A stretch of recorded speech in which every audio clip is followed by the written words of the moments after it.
The girl gently pulled off her scarf, tied it around her waist, and tossed it toward the man. In the next second, she stretched out her arms like a scene straight out of Titanic, but on a train. Of course, the man couldn't let her outdo him. He wrapped the scarf around his hand a few times, used a pole for support, and leaned out of the moving train himself.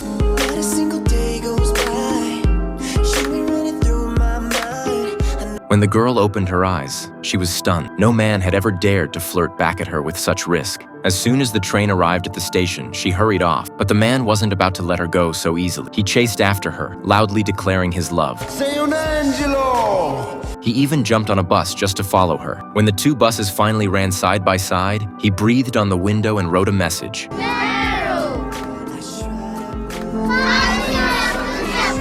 Despite trying every trick, the man never got her name. The two vehicles drifted apart, but fate had already started weaving their connection. The man, named Dia, was a famous palm reader. To him, palm lines were like tunnels to the past and future. When he ran his thumb across his forehead, he could open his third eye and see what's to come. Even India's richest man would consult him before entering politics.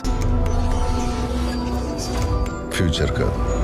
మీరు ఎంత try చేసినా politician అవ్వలేరు. The tycoon's face turned dark, but months later, Dia's words came true. November 20th మీ కంపెనీని మీరు take over చేసుకుంటారు.